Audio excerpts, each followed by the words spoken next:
শিং মাছ পরিষ্কার করা নিয়ে চিন্তায় আছেন? এখন থেকে শিং মাছ পরিষ্কার করুন ম্যাজিকের মতো। না লাগবে পেঁপের খোসা, পেঁপে পাতা বা শিলপাটা, মাজুনি।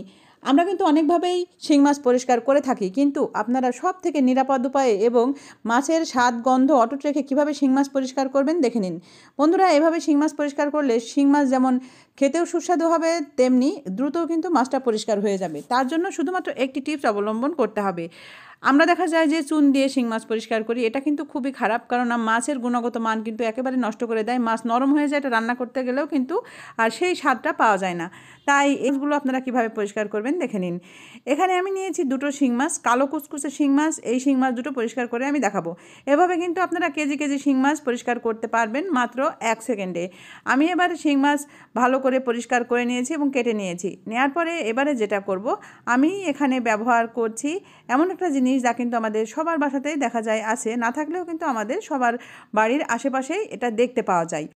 সেটা কি এমন জিনিস জানলে কিন্তু অবাক হয়ে যাবেন। এখানে নিয়েছি আমি একটি ইটে আপনারা যদি শিং মাছ পরিষ্কার করেন 1 সেকেন্ডে কিন্তু একটি শিং মাছ পরিষ্কার হয়ে যাবে। দেখুন, এখানে আমি একটি নতুন ইট নিয়েছি। আপনারা এরকম একটা নতুন ইট এনে রাখবেন। আপনার বাসায় যদি না থাকে, আশেপাশে দেখবেন কোথাও না কোথাও কনস্ট্রাকশনের কাজ হচ্ছে, সেখান থেকে একটা নতুন ইট সংগ্রহ করে রাখবেন।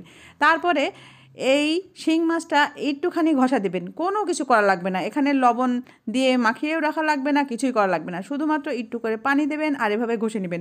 আপনারা যদি হালকা করে ট্যাপটা ছেড়ে দেন তাহলে কিন্তু কাজটা আরও ভালো হবে। তো এখানে আমি ট্যাপ নেই বা ট্যাপের পানির ব্যবস্থা করি নাই, তো আমি এখানে একটুখানি হাতে করে পানি নিয়ে এটা বারবার দিচ্ছি আর আপনাদের করে দেখাচ্ছি। দেখুন, আমি এক জায়গায় 2 থেকে 3 বার ঘষা দিতে একেবারে চকচকে ঝকঝকে হয়ে যাচ্ছে।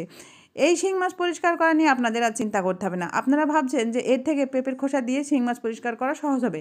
তা হবে, কিন্তু পেঁপের খোসা যে একটা আঠা থাকে, সেটা কিন্তু আপনার শিং মাছের গুণগত মানটা নষ্ট করে দেয়। শিং মাছটা কিন্তু নরম হয়ে যায় এবং খেতে যে একটা স্বাদ থাকে, সেই স্বাদটাও কিন্তু কমিয়ে দেয়।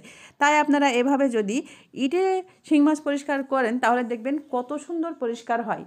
অনেকে দেখা যায় স্টিলের মাজনি দিয়ে শিং মাছ পরিষ্কার করেন, এটা কিন্তু একদমই নিরাপদ নয়। কারণ স্টিলের মাজনির কোনো এক টুকরো যদি আপনার পেটে চলে যায় তাহলে কিন্তু এটা মারাত্মক হুমকির সম্মুখীন হতে পারে। তাই আপনারা কোনো কিছু না করে এভাবে ইটের সাহায্যে শিং মাছ পরিষ্কার করেই দেখবেন কত সহজে শিং মাছ পরিষ্কার হয়ে যায়।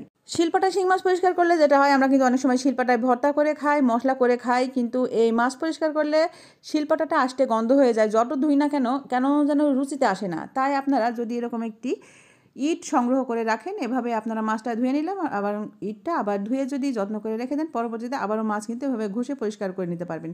সব থেকে নিরাপদ এবং স্বাদ অক্ষুণ্ণ রেখে এইভাবে আপনারা শিং মাছ পরিষ্কার করেই দেখুন। একদিন যদি আপনারা শিং মাছ পরিষ্কার করেন, আপনারা অবাক হয়ে যাবেন এত দ্রুত এই শিং মাছ পরিষ্কার হয়ে যায়।